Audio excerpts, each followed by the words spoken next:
वेळ आहे, 5:15 पर्यंत झालंय. आणि मग तुम्ही बघितला?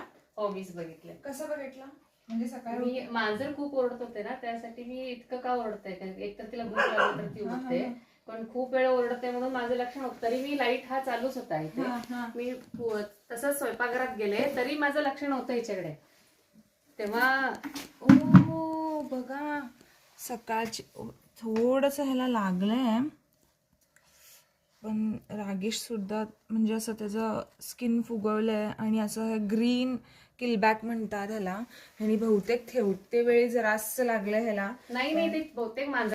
तर ऍक्च्युली ह्याला जे लागलंय इकडं ते मांजरनी केलंय, तर मला वाटलं की त्यांनी ठेवताना चुकून लागलं असेल, पण नाही, इकडे मांजर सुद्धा आहे आणि मांजर बघितलं. हा, मांजरमुळेच यांना कळालं की इथं साप आहे.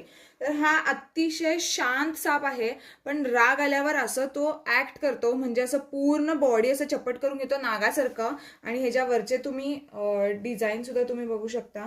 तर हे बघा, तो राग आल्यावर असं करतो आणि अटॅक करायला बघतो. तर आम्हाला आता आणि एक सुद्धा कॉल आलाय, त्या कॉलला सुद्धा जायला पाहिजे. तर बघू शकता तुम्ही, सेम नागासारखं करायला लागले आणि असंच राग आल्यावर करते. आणि नागासारखीच पूर्ण रचना आहे ह्याची, आणि नागासारखं जसं मी म्हटलं फणा काढतो, तर हे बघा असं तोंड खाली घालून असं वाटणार की हा फणाच काढलाय म्हणून, पण हा फणा नाही आहे. त्याला राग आल्यावर, फार राग आल्यावर असं करतो. आणि मग त्याला पॅक करतो. हा बिनविषारी साप आहे, गवत्या म्हणतात, गार्डन मध्ये वगैरे राहतो. तर मी आता ह्याला सरळ सरळ पॅक करतो. गवत्या साप म्हणतात, हरा नाग सुद्धा म्हणूनच म्हणतात, नागासारखं नाटक करतोय म्हणून. आणि ह्यांना पण बघितल्यावर भीती वाटली असेल, पण खरं तर भीती काय, माझ्या हातामध्ये एवढा राग येऊन तो काय बाईट वगैरे करत नाही आहे. तर म्हणूनच ह्याला पाळीव साप सुद्धा म्हणतात.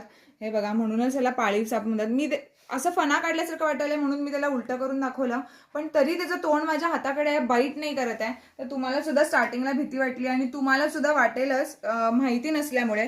तर म्हणूनच आमचे व्हिडिओज असे बघत राहा. आणि कसा वाटला व्हिडिओ नक्की सांगा. मी आता पॅक केलंय.